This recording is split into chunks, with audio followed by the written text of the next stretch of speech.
Namaste. In this video, let us look at some breathing techniques or pranayam that we could use during the complete course of pregnancy and during labor as well. Some of us might think, why do we need these techniques? Anyways, in the last stage of delivery, there is going to be a lot of screaming and twisting of the spouse's arm, etc. But pranayam really goes a long way in helping during the labor process as well. So, when the baby is in the womb, it is completely dependent on the mother for its sustenance. So the mother really has to take care. It is a duty to give the proper ahara and vichara for the baby.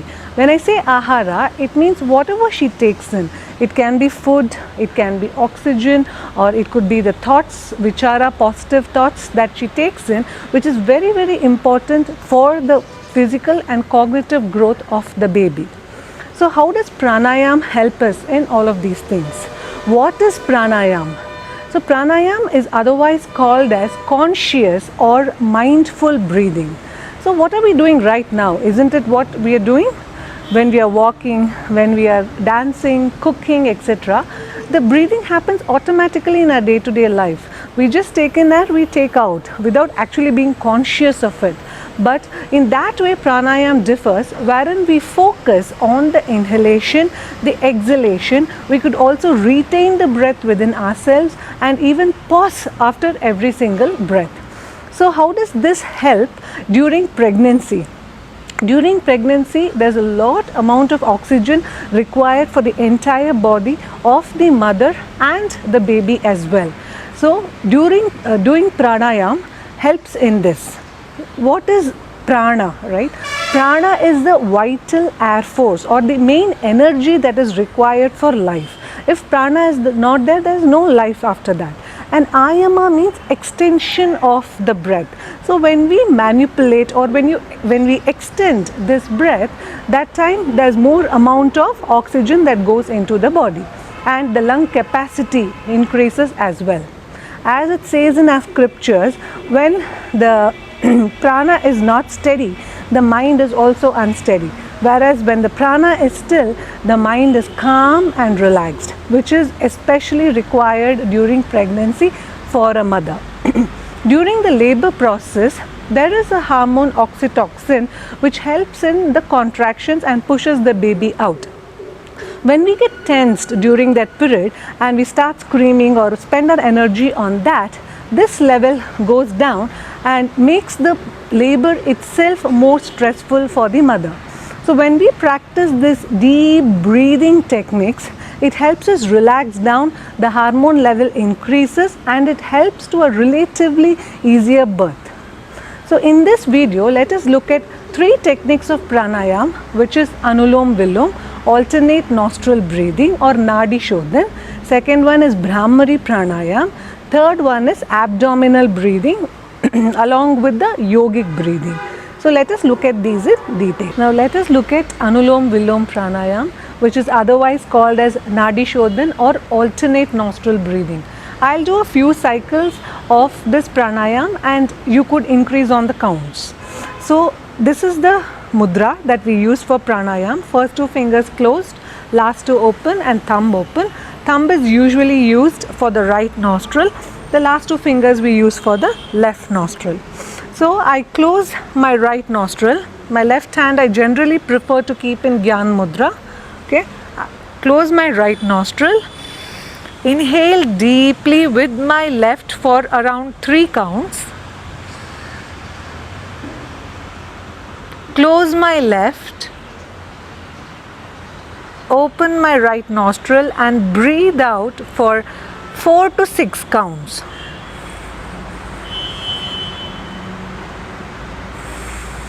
Then I breathe in again with my right nostril for around 3 counts.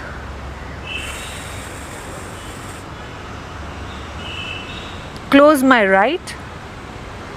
Open my left and breathe out for 4 to 6 counts.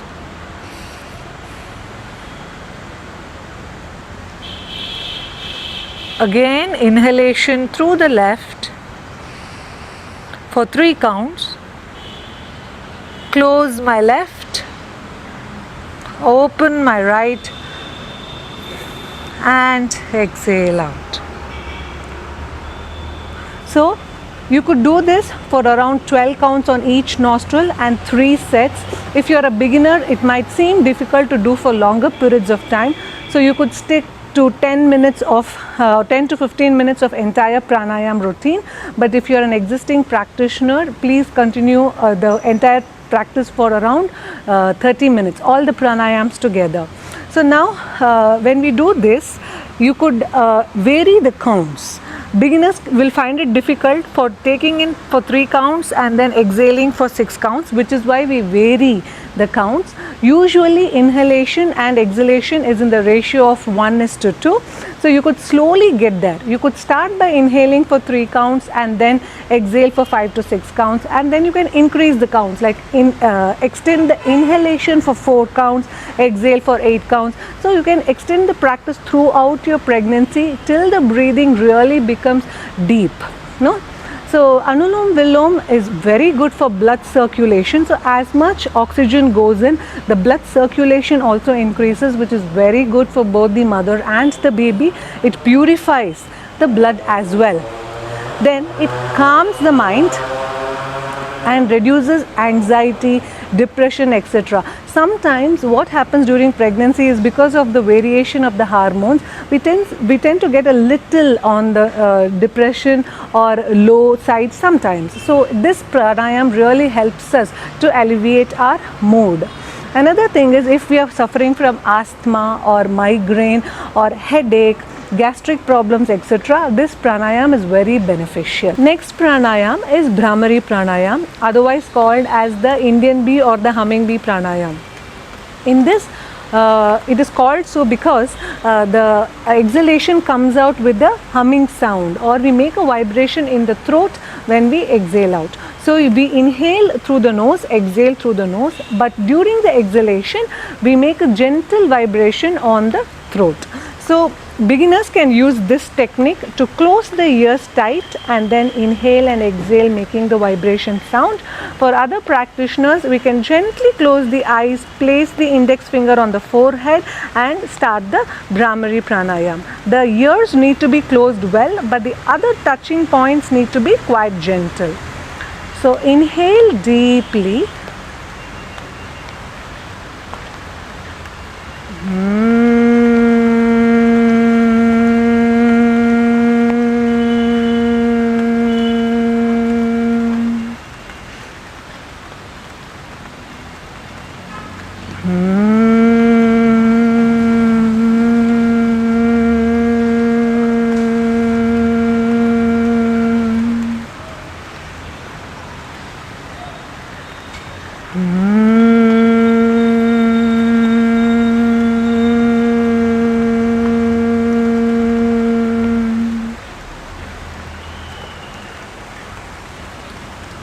You can increase the counts of Bhramari pranayam starting with 5, go on to 8, 9, 12, etc., depending on your comfortability.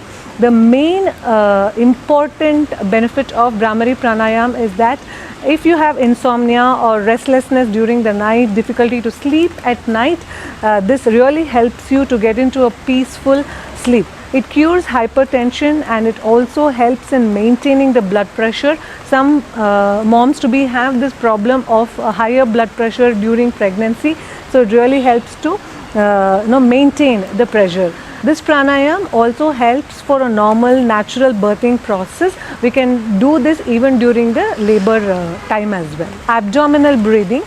We will look at abdominal breathing first, and then we will just go on to a yogic breathing as well. So when we say abdominal breathing, we try to fill in the lower lobes of the lungs with air as much as possible. During pregnancy, the diaphragm doesn't have much movement, but still we try our best to take in as much as possible. We can do this abdominal breathing either sitting or lying down in Shavasana as well. Time also it works wonderfully. So we'll take deep breaths for 5 counts and then exhale slowly as much as possible for 10 counts.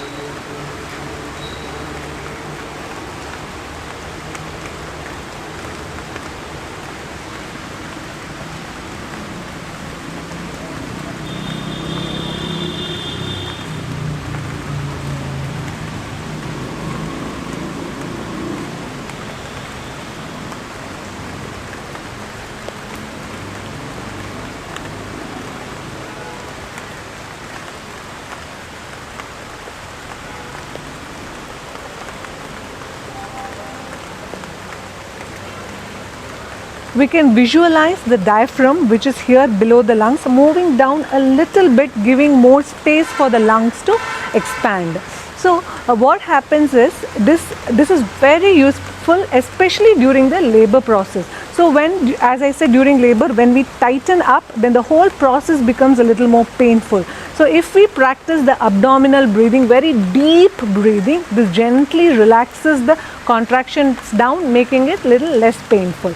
Now let us look at what is yogic breathing. In yogic breathing, we will fill the lower lobes of the lungs, the middle lobes of the lungs and the upper lobes of the lungs completely, and then exhale out. So first, when we take in air, we visualize filling the lower lobes, then the middle lobes, then the upper lobes, and when we exhale out, we first exhale out from the upper lobes, then from the middle, and then from the lower lobes. Okay? Slowly inhale.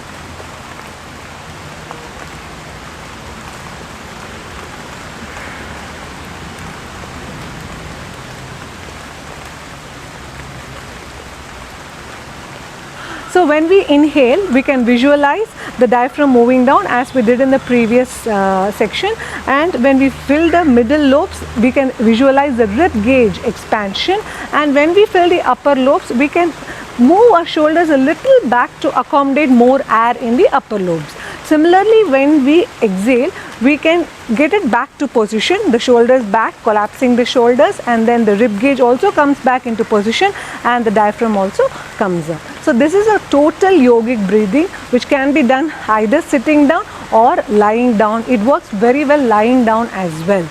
Extremely good during the birthing process, which we can try and see for ourselves. So in our classes, we teach few more pranayams that can be done during pregnancy, like cooling down pranayams like Chandranadi, Shitali, Shitkari, etc. So we vary the pranayams every week based on the needs and requirements.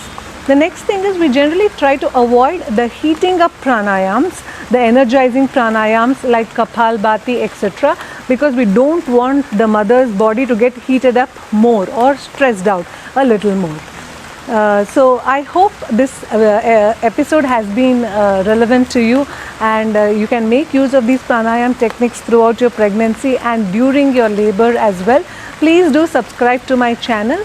The next video would be around fetal talk, meditation, etc. Thank you. Pranam. Jai Jagannath.